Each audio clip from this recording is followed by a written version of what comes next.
All right, everybody. Welcome to the Caregiving Cafe at St. Catherine today.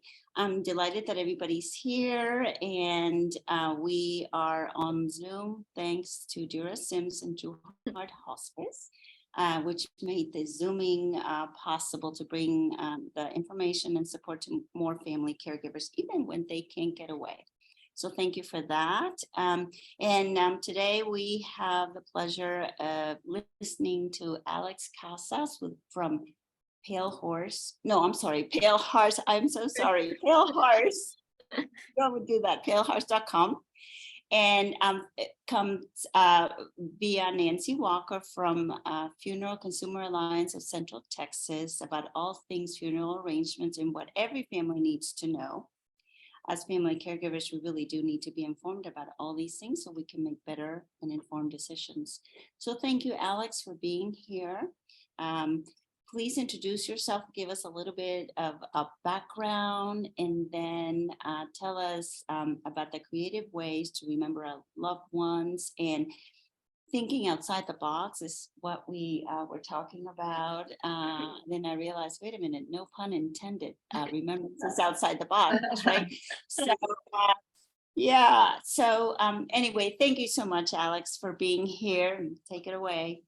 I appreciate it, Lynn. Thank you guys for being here. I appreciate you facilitating this cafe. It truly is phenomenal to see a group of caregivers coming together to support one another when, you guys are the supporters of somebody who needs your support. So it's beautiful to see you guys all here, and I'm excited to be here and share information with you guys to hopefully help you along your journey.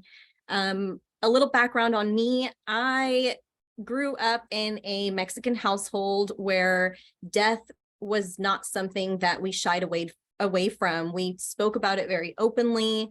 My grandmothers both had dementia and Alzheimer's that we had to visibly and, hands-on help with as young children. So it was very common for me to be around in these situations, and it was something that I felt very called to do at a very early age. I remember telling my mom early on, Mom, I'm going to work with the dead. She was like, oh, okay, very nonchalant, like, sure, why not? And it came from a service heart of just wanting to do better for the people that we love that are struggling, and we ourselves as the families and the caregivers who are also struggling along the way and just want to find some peace. So a little bit more, I worked in the industry for over 10 years, and I am currently the founder and CEO of PaleHearse. At PaleHearse, we're more than just a marketplace. We're really a community of compassionate people where empathy and practicality really intersect. Our mission is to empower individuals with information, provide them with a range of options, and really streamline the process of connecting them with the right provider to support their unique needs. Because I believe that by doing this, we can help more families have the freedom of choice to customize their experiences and create meaningful and heartfelt farewells without the burden of financial strain. Because as we all know, life is diverse, and so are the ways that we as people choose to celebrate and honor it. Whether it's a warm welcome, or a warm celebration of life, or a moment of quiet reflection, each service is as distinct as the life lived. So today, I really want to kind of go over some of those creative goodbyes and remembrances that will hopefully inspire you and help you navigate that end of life and funeral planning process with some more compassion and creativity. I did bring a couple of picture examples to kind of share with you guys, just because I think visuals are really helpful. And I will get to that. If you don't mind, I will share my screen with you guys, if that's okay with you guys. Perfect. 1 second, let me get this.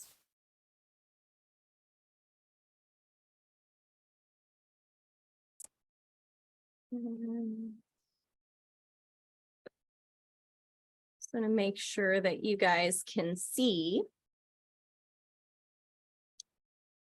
So I do want to take a quick moment to share a story with you guys about Jeanette. Jeanette was in hospice, and she did not have a very close relationship with her family.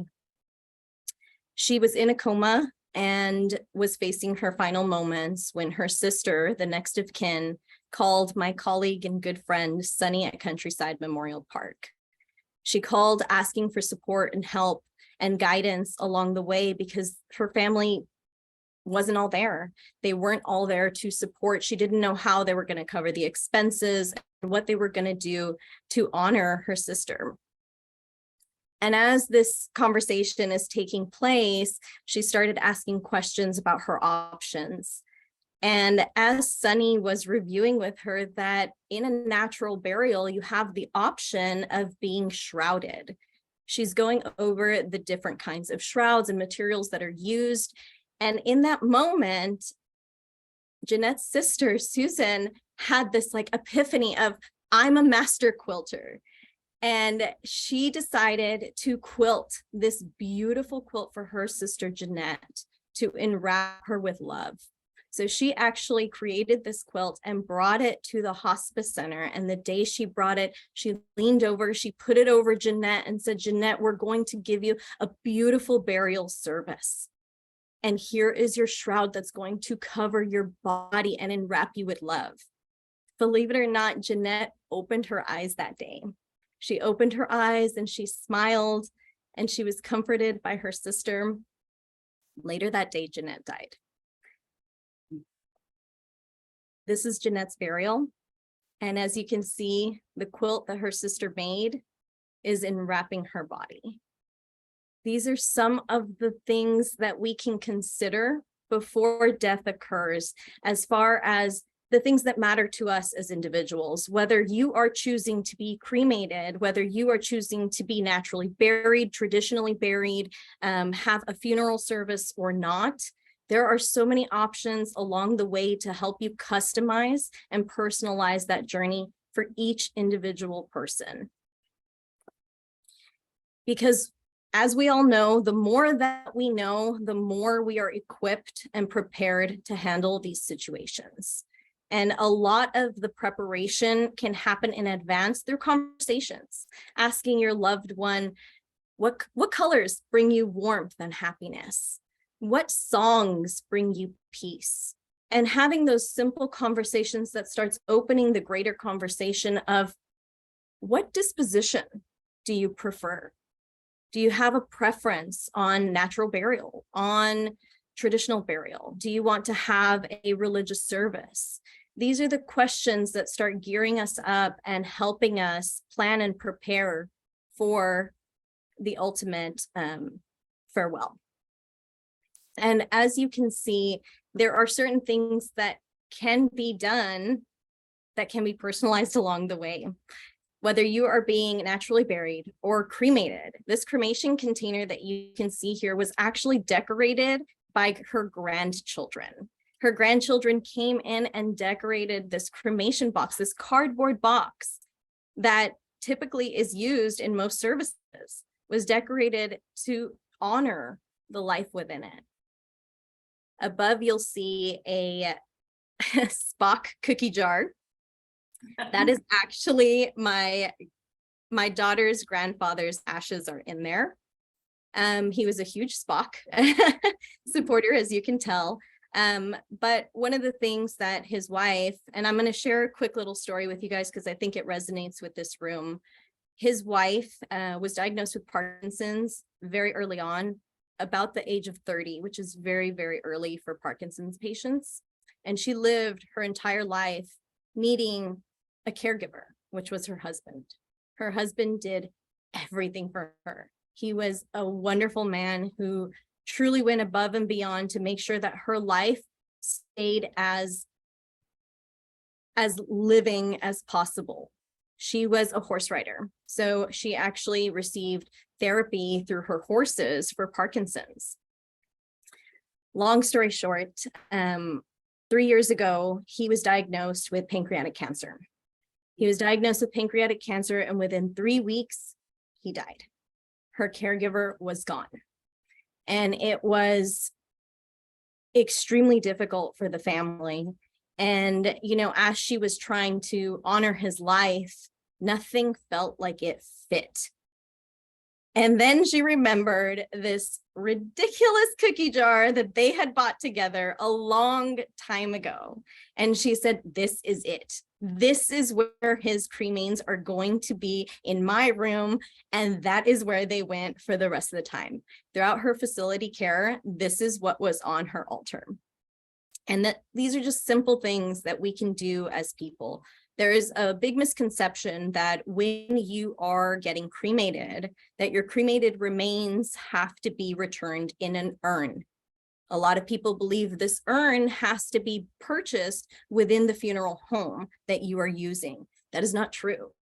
We actually have a funeral law that actually makes it possible for third party to provide these kinds of caskets and urns for for families. So you can even go on Amazon and search urns, caskets. Costco, believe it or not, has caskets as well. So these are things that you can purchase in advance, that you can purchase directly in the moment if needed, and a third party representative will deliver, and the funeral home has to accept it. I recently had a call with a gentleman who said, my father passed away and the funeral home will not release the cremated remains because we need to purchase an urn, and the urns are really expensive and we don't have means to do that. Immediately, I had to stop him and say, well, actually, legally, you are allowed to receive those cremated remains because they are placed in a temporary urn. It is just a plastic box, essentially, that holds the cremated remains within a plastic sealed bag. So they're not going to be scattering. They're not going to be falling out. It is something that has been tried and true and used. When I told him, there's urns on Amazon, you can use cookie jars, you can use different containers. It's really up to you, especially nowadays where cremated remains can be turned into coral reefs, can be turned into diamonds, can be turned into stones. I mean, the options are unlimited. But that's up to each individual family.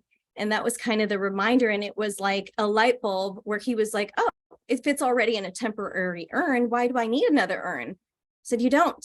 You can be handed those cremated remains in that temporary urn and take your time as a family member to heal and to decide what is best for your loved one. I think if we had been rushed in the process of finding an urn for my father-in-law, we wouldn't have found this that was just so fitting for him and his life. Another photo up here that I'd like to share is kind of a joke between me and my family. We're very open about death, and something my mom has always said, well, I want that wiggly silly man at my graveside. And we joke about this, and she constantly says these jokes, and she says, but only at the graveside, not at the church, because that's inappropriate. And so this has become a routine question that we all have of, well, mom, did you change your mind? Are you still doing the silly? Oh, I'm doing the silly guy at my graveside. That's the one thing you guys have to honor. Everything else, don't care. But this is the one thing that I want at my graveside. So it's going to be done. And it's those conversations with our family that help us understand, what is it that's important to you? Maybe the ceremony itself isn't that important to your loved one, but having something that represents them, that brings maybe their family peace, that brings some joy, can be something that they're interested in. We also have a beautiful stone marker that was hand carved by Sunny at Countryside Memorial Park. And Bob Bear, as you can see, was a musician. His family had this stone engraved with a guitar and actually played a tribute of music for him at his gravesite. All possibilities that can happen as long as you are thinking about the things that are important to you. And a lot of these things do not have to cost more money. They don't have to be an extra financial burden. We've had families that had services that the dad loved Snickers bars. That is what his vice was Snickers bars. And so for the funeral service, as a memento, the family gave out Snicker bars.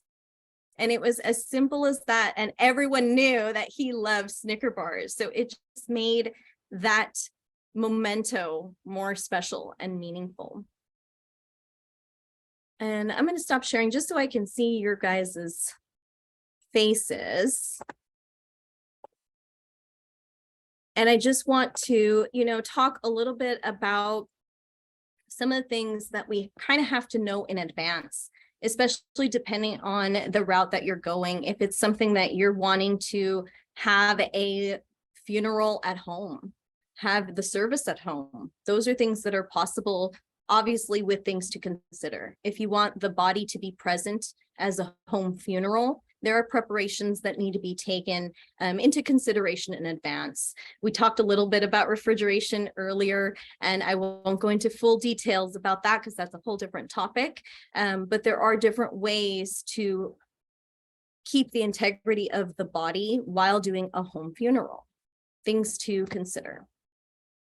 There are materials that you will need to get together for that to happen. The same way some of these materials and things can be put together for other ways of planning a service or a natural burial. Like I said earlier, making a quilt in advance. Those are preparations that sometimes require things and conversations to take place before the death actually occurs. And some of the other things to consider before death occurs are living funerals. We're seeing a huge rise in living funerals. I'm not sure how many of you are familiar with that, but living funerals essentially are a funeral service, a memorial service, a celebration of life, a remembrance. However, the person is present. So you're actually able to share your accolades, your memories, your sentiments, the things that matter to you that you want to share with your loved one. You're able to share that with them being present and able to receive that. Recently, Nancy, I'm pulling you into this. We had Nancy's 80th birthday celebration, and it was just a bunch of girls having a pajama party, and we had some Zoom family members join us. And, if you know Nancy, Nancy will shake her hips and be as silly and just very full of life. I don't think she expected her 80th birthday to turn into somewhat of a living funeral, but it did. And Nancy, I'll let you add in, but it was something that as we're sharing stories about Nancy and the reasons that we love her and the reasons, the things that she's done to impact our lives, it slowly became almost like a funeral service where we're all sharing these memories and stories. And Nancy, of course, being Nancy, was first to call us out and be like, wow, I didn't realize that I was going to my own living funeral. But Nancy, I'd love for you to kind of share your thoughts on that experience and what you felt with that. If you can hear me. Yeah, I've been talking to my friends for at least 6 months about how excited I was that I was going to turn 80, because I feel like it's a milestone birthday, and I decided I wanted a girls' pajama party, and then we have techie friends that said we can add a Zoom feature to bring in your female cousins and people that you knew before you moved to Austin. So I had like 8 people. The party was given at a friend's house, and I had 8 people in the room, and then I had 8 people on the Zoom session, and I introduced everybody to everybody. And what my plan is it would just be just silly, fun and silly, just a girls' party. And I kind of, I don't have a very strong inner editor. So people have funny stories, like, I can't believe she said that kind of stuff. And I was hoping that the folks at the party would tell some little fun, outrageous story about something I said or did, just to keep in the mood of just merriment and people laughing. But instead, it turned out that people used the opportunity, oh, I'm already getting a lump in my throat, to express how much they appreciated me and how I had touched their lives. And I'm telling you, it was informative. I knew that I had meaningful relationships with the people there, but I did not realize the depth to which our friendship had brought joy and all that stuff. I mean, it was fantastic. So after it was over, actually, because, you know, I was hanging out with people that understand you. I've been talking to people about death and dying for 13 years, so anything goes. And I just told them, I can't imagine I would have had a better 80th birthday. And truth to tell, I cannot imagine a better living funeral. And because I got to hear what people might have said about me at my memorial service. But hey, it was fantastic to hear it. And I was kind of hoping that everybody that attended the party would say, hey, that's a pretty cool thing to do. And maybe they would start talking to friends and loved ones, especially if you consciously know that you're in the last chapter of your life, the joys and benefits of hearing that your life mattered while you're still alive to hear it. So thank you, Alex, for giving me an opportunity to share with everybody how fabulous it was.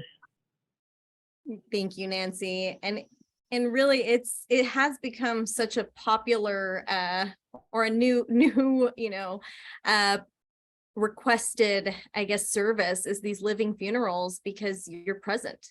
A lot of older family members who, you know, I look back and I wish that we had had something similar for my grandmother, because there's so much that I wish I could have told her that I feel like I didn't get that full chance to really tell her, just from the bottom of my heart, how much she meant to me.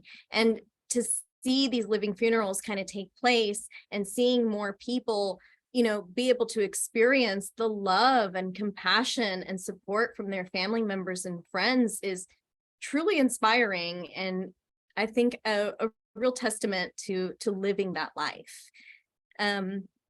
Moving forward, there are, gosh, I feel like this could just go on forever. There are so many different options depending on what you as an individual find, you know, valuable or find most important in your life. We have had family members, you know, really think outside the box and not do a traditional service, but really kind of a la carte the service so that they're getting some of the pieces that are most important to them. Whether it's having the funeral service at a different venue. You do not have to have it at a church or a funeral home. You can have it at your house. You can have it at a friend's house. You can have it at a brewery. You can have it at Chick-fil-A. You can have it at all these different places that might have more meaning to you and your loved one. Speaking of Chick-fil-A, that's another thing that we have seen is catering. Right? Catering can cost a lot of money, especially when you're going through a funeral home. A way to ease that burden can be getting a caterer from Chick-fil-A or Jersey Mike's, or even having, you know, a family potluck. A lot of us see that when a death occurs, families want to show up. They want to help. They want to show you how they are there for you. And sometimes they just don't know how. And sometimes it's great to have a meal train after the death occurs, but maybe even asking, hey, instead, let's do a potluck for the service. And everybody brings a dish and we'll all get to share memories about mom or about my husband or whoever it is, and share their hobbies and interests and all of the memories that you want to hear in a more personalized setting. So as far as food goes, as far as venue goes, all of that is flexible.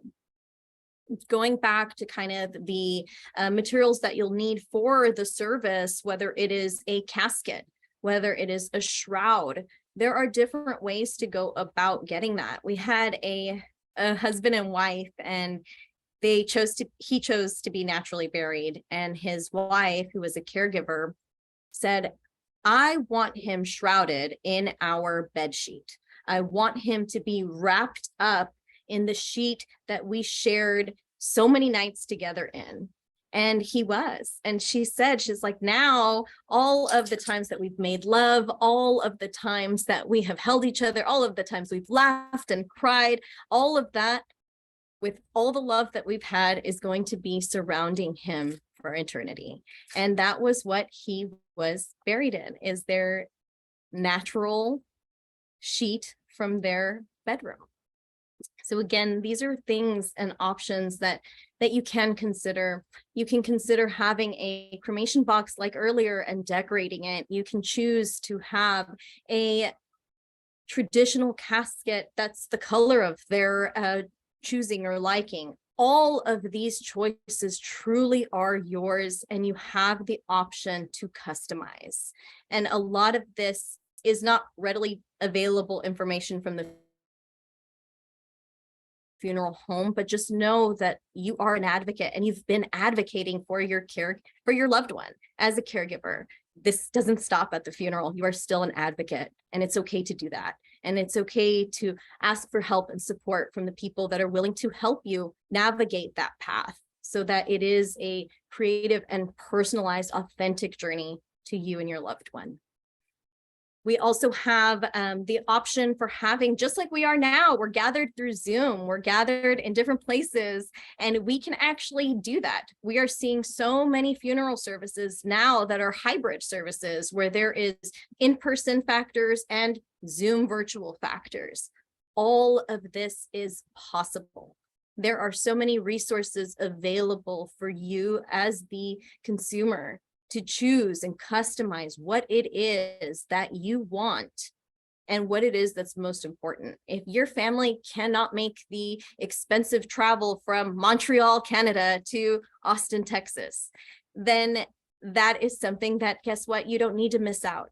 We can still connect, and we can still have you present in this experience as we say goodbye and farewell to our loved one. Another thing to consider, we talked a little bit about the meal train. A lot of families and friends want to show up and offer, let me bring you a casserole, let me bring you this. Well, that's very difficult when it's, a husband and wife who maybe their children are older and they're not living at home. And then she ends up with 20 casseroles that are in the freezer that she might not have full use for. Another thing that we really encourage families and friends to do is to create almost a calendar where family and friends can sign up to assist with walking the dog, maybe getting the groceries, cleaning things here and there around the house. I mean, there are little things that I'm sure even before death occurs can be beneficial and helpful for a caregiver and for the family, that is more than just providing a casserole or sending flowers. There are so many different ways. I know we're cutting it close on time. Lynn, do you want me to pause here so that we can open the floor for questions? I want to make sure that everybody has a chance to speak. Yeah, thank you so much for taking everybody into consideration. We do have, when we have a smaller group, we have more time to talk. Perfect. So this would be a great time to ask questions. And then, but if you have more, I'm like all ears. I don't know about everybody else, but, and I do have a couple of thoughts as well, but any questions, comments about what we've heard so far? Are you all getting ideas? No? Okay. I have a kind of a personal question that I'm sure you've dealt with, because you've dealt with this. So my father passed away 20 years ago. And my mom I might have frozen just a bit. Can you guys hear me? Yeah, I've lost I can hear connection. you. Yeah, can you hear me? I can hear you. All right. So my father passed away over 20 years ago. And my mother has been with his best friend since the day he passed, basically. Now they're both close to passing as well on hospice. And how, when you want to honor the wish that she is now buried with him. I have my dad's ashes. I always thought I would bury them together. How do you do something like that when it is? And I guess the good thing is it was his best friend all of his life, and they've all known each other since they were probably 10 years old. So maybe it's not weird, but it's weird. So I don't know. I don't even know what I'm trying to ask. How do you honor something like that? Well, I think it obviously is going to depend on a couple factors. Something that I will always be very open with is each cemetery, each funeral home has different rules that they follow. Although there are a general set of rules that they must abide by per state, there are certain funerals and certain cemeteries that are a little less restrictive on what can happen. So, and I might have missed the first part of my screen froze a little bit, so I might have missed the first part of the best friend. Yeah. So my father passed away, who over 20 years ago. His best friend, who's been with my mom since, her best friend too. They've all known each other since they were probably like 10 years old. And I always assumed when she passed, I have my dad's ashes, I would have them buried then together. She now wants, and 20 something years they've been together now. So obviously, her wishes are to also, or I guess to be buried with Bill. My wishes are to be buried with my dad. How do you honor both? So I will say, there are some cemeteries that do not allow you to put cremated remains within the burial. So if they're having a traditional burial, there might be some pushback on ashes or cremains being placed within the casket for the burial. Mhm. However, there are so many other options. Natural burial is one of the most beneficial options for customization, where they're a little bit less restrictive on actually putting people together in the same burial mound or the same plot.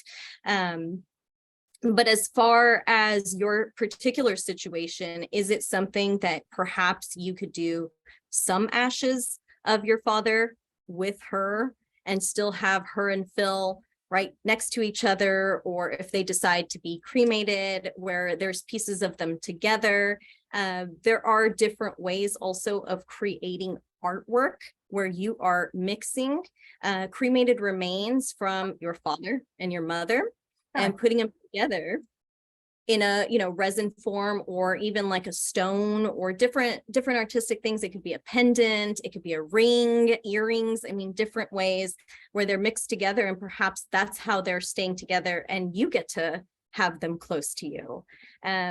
There's also different ways of creating, coral reefs where you're submitting different cremains. So maybe they're all in the ocean together as, friends and family. How do you look up something like that? Like the coral reef?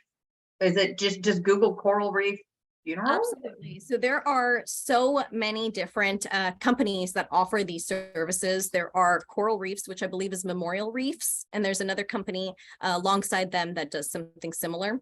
That is part of the reason that I built the website that I built, and it's a work in progress. We're trying to get everybody signed on so that it makes it easier for families to find providers that are niche like that.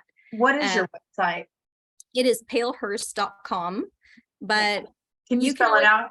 Yes, ma'am. If I interrupt here, because I am so technologically challenged and I can't see because of these wonderful glasses, can somebody put the website, Alex, or if you can put the website? I can put it in the chat. I've already included the website in the reminder for today's meeting, and I will do so again in the near future. But if you put it in there, you can click on it, and then now if you wish, and then you might lose your screen. So click on your Zoom icon to get back to this screen, but at least you have it or write it down. what I was going to just offer very quickly is that if you do go to PaleHearse.com, you will find a directory there of the types of things that Alex is talking about and who does those things. I went there already. It's great. Things I had never even thought of, which is, amazing. So please check it out. And if they're not th- th- listed, oh, sorry, Nancy.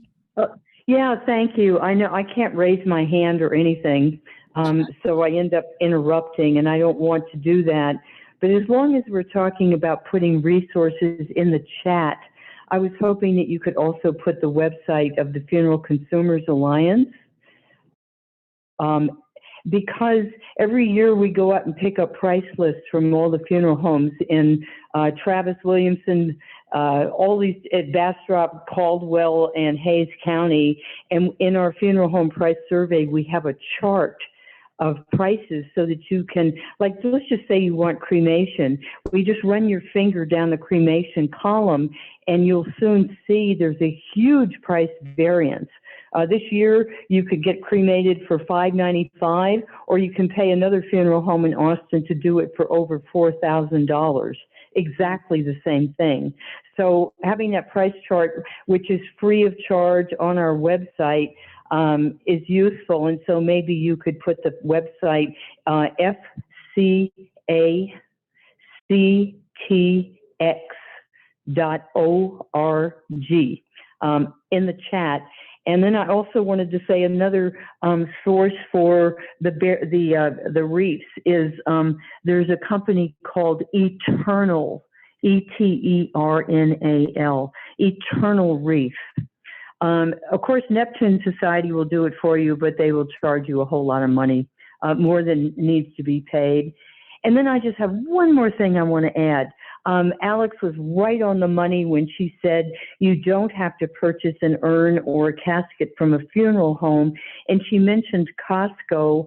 I just want to make sure you understand the caskets are not in the Costco warehouse or in the Walmart warehouse, but they're online. So you go out to the website and you put something like burial casket as your search term, or adult urn you are in, and you can see what Walmart has, what Costco has, and then of course there's endless number of companies on the internet that's what they do. I mean, that's the only thing they do is provide those products. And so you have the option to purchase those things from another source, and the funeral home by law is required to take delivery of whatever you have purchased. You don't have to be there to sign for it. But additionally, you can also use the lower prices you find online to negotiate a lower price at the funeral home. Because, it is convenient if you can kind of get everything you need all wrapped up at one time, but it's just like buying a car. You just need to have somebody help you, maybe get some lower prices online and show the funeral home, look, I found this comparable casket or this comparable urn at Amazon or Walmart, and they're selling it for $1,500 less than you are. So shall I go ahead and order it from Amazon, or are you willing to come down on your price? Okay, that's it. Thank you, Nancy. And reminder, you are an advocate. So it is okay to advocate and to negotiate and to do a price comparison. That's what's most important, right? We need to be able to make sure the services are aligning and that the cost is making sense. Thank you so much, Nancy. I appreciate you adding all of that, because I definitely missed those few points. And going back to Dura, if it is something that you guys are interested in, as far as like, okay, I know that I want to do something with their cremated remains, but I'm not really sure what or where to start. That is something that I do. Right now, I have an internal directory with all of the funeral providers that I have worked with and trust and have I feel verified good products and services. So if it ever is something that you're interested in, send me an email and I'm happy to put together a resource list specifically for your direct needs to kind of help you navigate that path too and give you options. Thank you. You're welcome. Thank you, Alex. I wanted to again interrupt up here. I want to say welcome and hello to Tommy who just joined us, and Karina, I know you're there, so hello, welcome. I'm so glad you're here as well. Just putting it out there, Alex, I love everything that you've talked about, and really visit the website at PaleHearse.com because they have all these things that I had never thought of, but. Do you have kind of like a shopping list, bullet point, list of just things that we need to think about as we take on the planning of funeral arrangements, which do not always include a burial right then and there. My mom did keep Dad's ashes in the living room, this beautiful urn that cost $900 that we bought from the funeral home. And she bought 2 caskets, one for the cremation and the other one for the church. Wow. So my dad's funeral costs were $9,200 out of pocket for my mother, which we did not know that can come out of the estate. Right, still a dog. Yeah. So anyway, those little things, you can use, the estate to cover that, but also like a shopping list. What should we be thinking of, even if it's, in preparing for end of life, the actual ceremony, if there is one, that doesn't necessarily need to be one. I think, I don't know, it might be a family or a preference. Hopefully the person whose funeral it is has something to say. The other thing is, you need to talk about those, like you said, Alex, those preferences, joys, wishes before death, because you know what, you can't have that conversation after death. Okay. And that's where a lot of guessing and stressing come in. Well, Dad would I want bickering. No, he wanted this. No, he told me that. No, you're wrong. Or you can't find things. Yeah, like exactly. My mother-in-law's dad had a particular rosary book that he wanted to be buried with, and she tore the house apart and could never find it. Yeah. And So- that's just, so all those little things as we as family caregivers need to, yes, it can be a very emotional thing, but we need to just say, okay, I'm going to put all my emotions over here for a second because I need to be practical about this, because if I'm crying and distressed through the whole thing, it's just not going to happen, And even in just one last thing, even through and these again are choices to consider, or okay, definitely I don't want that, but even after if there is a religious ceremony, which there isn't always, what do you do with that, either celebration of life or a traditional, whatever you want to call it, or sitting Shiva or whatever it is, and all that food with all those millions of casseroles. I think that's a great idea. Your to-do list with chores can also be used after life, but you can also start thinking about the religious aspect may have a lot to do with where the ashes or the body ends up, something to consider. If you're going to have any kind of like social, if it's a celebration of life as opposed to immediately after where everybody's upset, it's all a personal choice. You can spend time trying to think, okay, well, what would I want? And it doesn't have to be immediately following the death. My dad wasn't buried till about 9 years after he died. Another person I know was, a month, 6 months afterwards, so it is okay to take a deep breath, and because we're grieving through all this, right? So Yeah. the more you've done ahead of time, the less you have to think and coordinate when the time comes. Absolutely, Lynn. I think it's extremely important to consider everything that you just brought up, right? We have a free planning guide. It's in English and Spanish that kind of, it's very very long because it covers all the different details and options that you can consider. And I'll email you copies, Lynn. You can find them online, but I'll email you the copies. That way you have it in English and Spanish and can do with it as you please. But it is, that it's notating all of the different things that you need to be practical about and consider, because when you are having to face the death of your loved one and make these decisions, it is really difficult to kind of turn your mourning and grief off to focus on, well, what needs to be done. And as caregivers, I'm sure you guys have gotten really good at, separating to get things done. But at that time, it is no longer an emergency. That's something I try to reiterate to all of my families. When death occurs, it is no longer an emergency. There you can pause. There you can think about, okay, let's go back to what we've talked about before. Let's go back to our notebook that we've been keeping together in a red folder where we know is, in this filing cabinet or taped to our refrigerator, where we know all of this information is held because we've already gone through it. There is no emergency after death occurs. They can be buried, obviously, depending on your religious beliefs, right?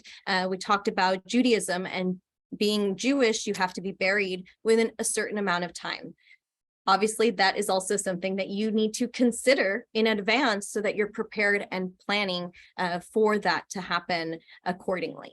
So depending on religious beliefs, depending on what your final disposition is, it's going to take you down different paths.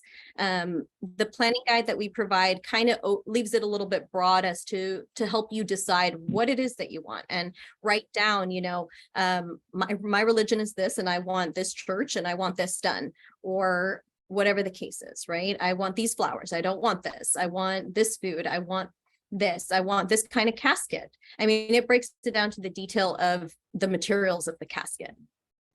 So that would be a good resource. The Funeral Consumer Alliance of Central Texas also has a wonderful checklist for advanced directives that kind of gives you a little bit of insight as to other things that you might want to consider in advance as you're planning and preparing for these things. My best advice is always to have one folder where you keep a lot of those notes for, after death. So that way it's easy to pull that folder when the time comes, and you're able to kind of reference the things that you've already talked about.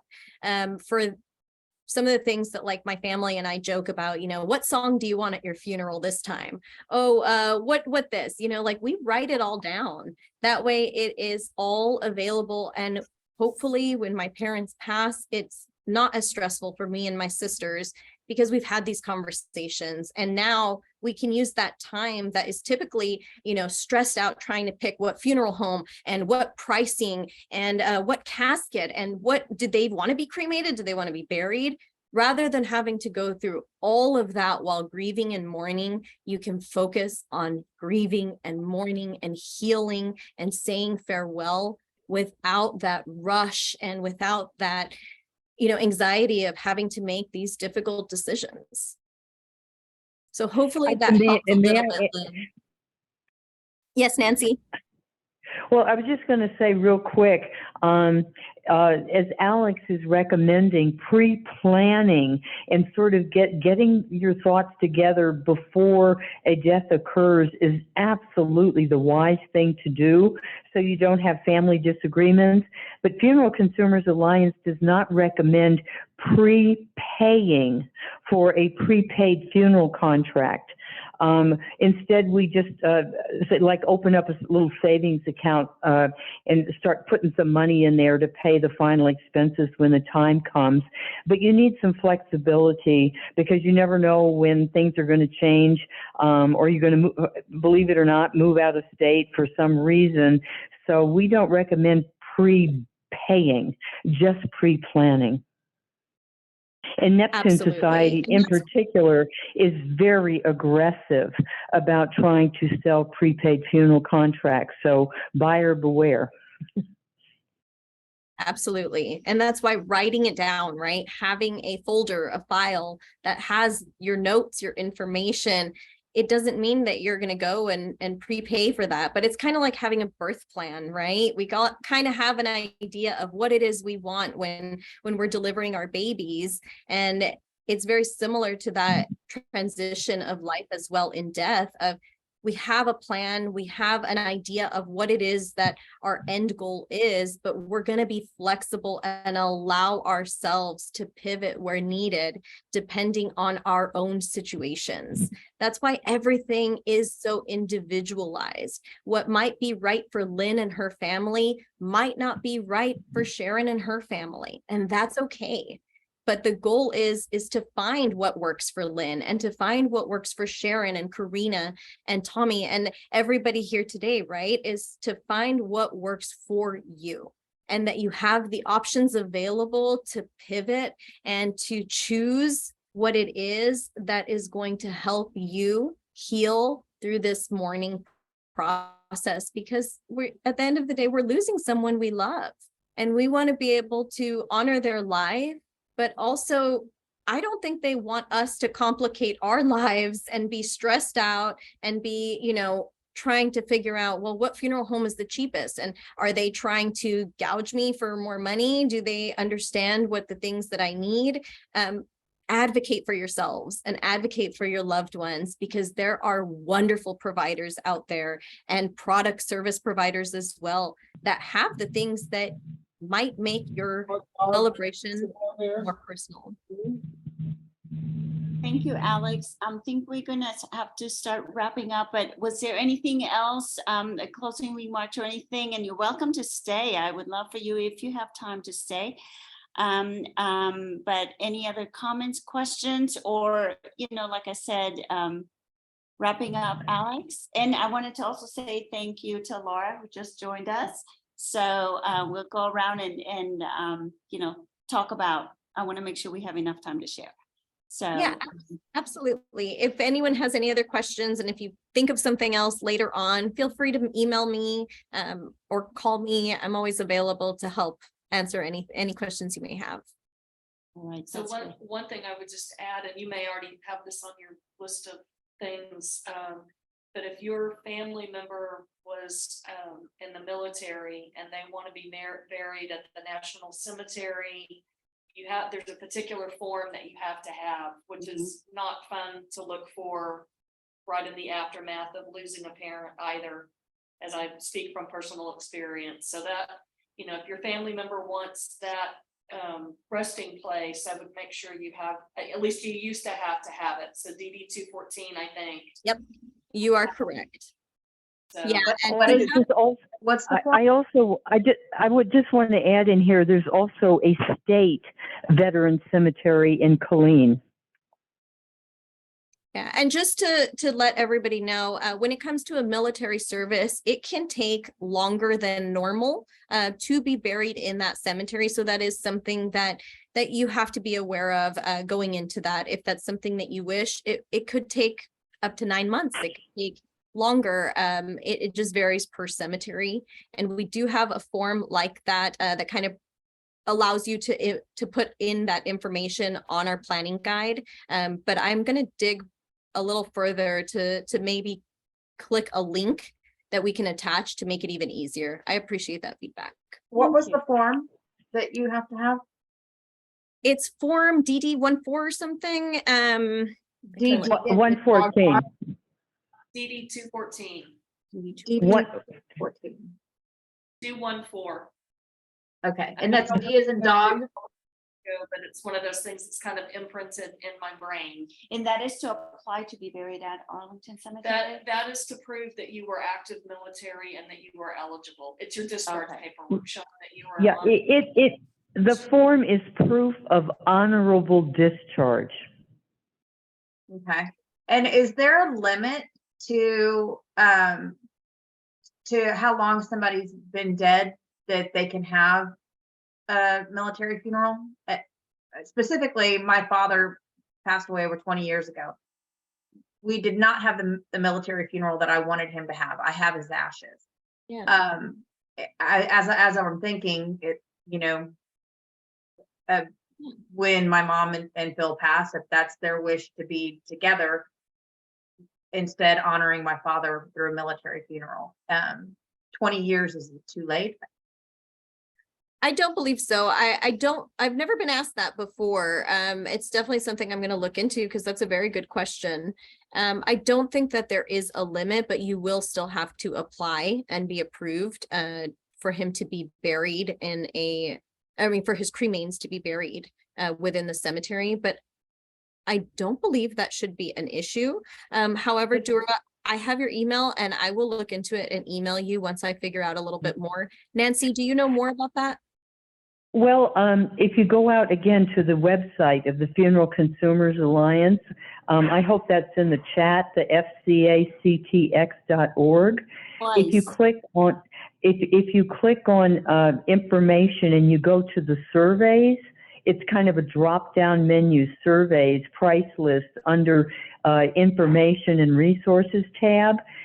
We have a cemetery survey from 2022. It's just 2 pages, but at the bottom of the second page, you will find the phone numbers you need to call the National Veteran Cemetery in San Antonio, the State Veteran Cemetery in Killeen.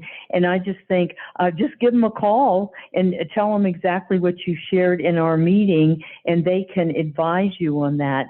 But they also have columbariums.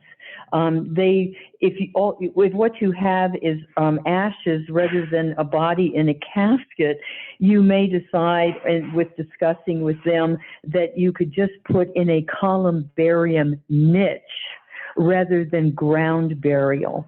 Okay. Thank you so much. Yep. And just one quick question. The forms that you were talking about, DD 214, is that for a military burial or specifically for Yes. Arlington Cemetery? No, Or is all the veteran cemeteries, in order to do this, want to see the DD 214 to verify that you have been, that the veteran has been honorably discharged. And if you can't find that document, you could start applying tomorrow to get a copy of it. Okay, thank you. All right, anything else, Alex, that you want to add? No, again, if anybody has any questions or anything that comes up after this cafe wraps up, feel free to email me and reach out. I'm more than happy to answer any questions or help guide you in any way that I can. All right, thank you so much. I wanted to see Laura, thank you so much for being here. I'm so excited. This is April. So Laura, would you like to introduce yourself, just who you are, for whom you're caring? Yeah. My name is Laura Sarate. I've been a caregiver for 22 plus years, and I was fortunate enough to meet Lynn here, the referrals to Caregiving Cafe, quite a few years ago. But actually my last meeting was pre-COVID, so it's really nice to reconnect again. And we actually worked on a celebrating life and recognition of our departed website and quite a few activities a couple of years ago. So when I saw this topic, it really interested me, and I really appreciate all the efforts to get out as much information as possible during a very difficult and complicated time, especially depending on the illness that the person may have been suffering and family dynamics. So thank you. Yeah, well, thank you. I'm so good. I'm so happy to see you. We have to catch up. So yeah, Laura has so much, like, you know a whole lot of things. So you're a very good person to know, besides being a wonderful person. So yeah, and I've been a family caregiver for 15 and a half years. You've got 7 years on me, girlfriend. So that's, I don't know if that's a good thing or not, you know, but we're still kicking, right? Yeah, yeah. So yeah, Laura has a whole bunch of knowledge, I shall say. And I think Alex, I think this is a really good, if you don't already know each other, I think it's a good connection, because Alex is also, she grew up in Mexico, and I love what you said, Alex, about growing up, and death is just like one of those conversations that you just, it's very natural. I was a scaredy cat, and no, but I'm not afraid now. And I think that it is definitely a topic that we all need to talk about way before it happens, because you just never know. I know two people, well, one person and her friend's parents, the lady was at a stop sign, got hit by a car, and that was it. She definitely was not planning to go that day. It just Never know. happens, so stop at stop signs, pay attention, but you just never know. So it's really best to be prepared, think about these things, way before you will need them. So anyway, so that is that. Okay, well, we will open the floor and we can stop recording at this point. Dura, thank you. And then I would love to hear